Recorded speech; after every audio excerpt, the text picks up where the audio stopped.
Dibantai, Timnas Indonesia keok dari Iran di Piala Asia 2023. Timnas Indonesia memetik kekalahan di partai perdana Grup D Piala Asia 2023 berhadapan dengan Timnas Irak. Skuad Garuda harus mengakui keunggulan tim lawan dengan skor 3-1. Laga ini dimainkan pada Senin 15 Januari 2024. Duel yang berlangsung di Ahmed bin Ali Stadium Doha, Qatar ini berakhir dengan skor 3-1 untuk keunggulan singa Mesopotamia. Adapun 3 gol Irak diciptakan oleh Muhammad Ali pada menit ke-17, Osama Rashid pada menit ke-45 tambahan 7 menit, dan Aimen Hussein pada menit ke-76. Sedangkan satu-satunya gol Indonesia dicetak oleh Marcelino Ferdinand pada menit ke-36. Hasil ini membuat tim asuhan Sintayong menempati peringkat terakhir di klasemen sementara Grup D dengan belum mendapatkan poin. Sementara Irak berada di peringkat kedua dengan 3 poin sama seperti Jepang, tetapi kalah produktivitas gol. Sebenarnya Indonesia meraih peluang emas pertama pada menit ke-4. Berawal dari lemparan jauh Pratama Arhan. Kemelut tercipta lalu bola jatuh di kaki Marcelino Ferdinand.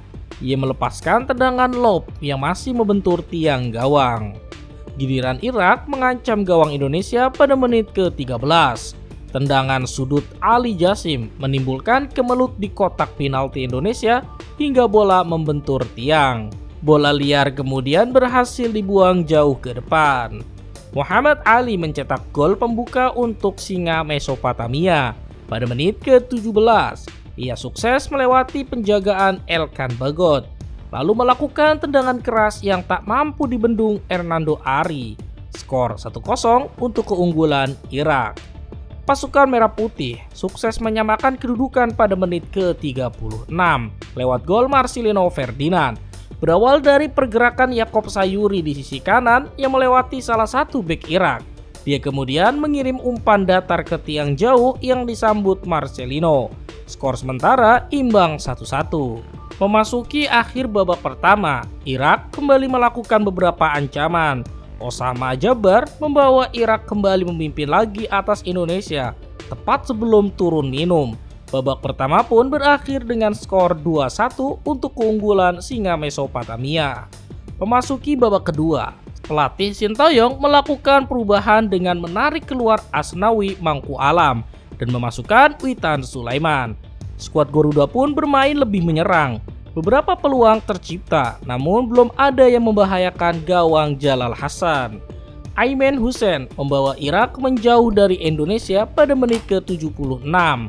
Ia memenangkan duel fisik dengan Rizky Ridho, lalu melepaskan tendangan keras yang tak mampu lagi dibendung oleh Hernando Ari.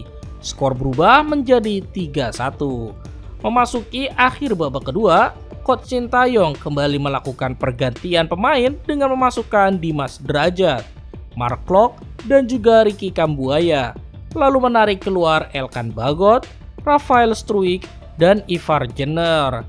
Namun tak ada perubahan signifikan yang terjadi. Skor 3-1 bertahan untuk kemenangan Irak. Nah, berikut adalah beberapa analisis yang Netral Apparel telah rangkum mengenai penyebab kekalahan Timnas Indonesia. Yang pertama, pertahanan yang longgar dan kesulitan dalam menanggapi serangan lawan menjadi titik lemah Timnas Indonesia. Timnas Irak berhasil memanfaatkan celah ini untuk mencetak gol. Yang kedua, Timnas Irak berhasil dengan taktik yang efektif. Mereka mampu menguasai lapangan dan memanfaatkan sedikit kesalahan yang dibuat oleh Timnas Indonesia. Nah, itulah 2 penyebab yang bisa Netral Apparel ungkap. Apakah kalian bisa menambahkan? Silahkan berikan di kolom komentar. Terima kasih sudah menonton, sampai jumpa di video update selanjutnya. Bye-bye.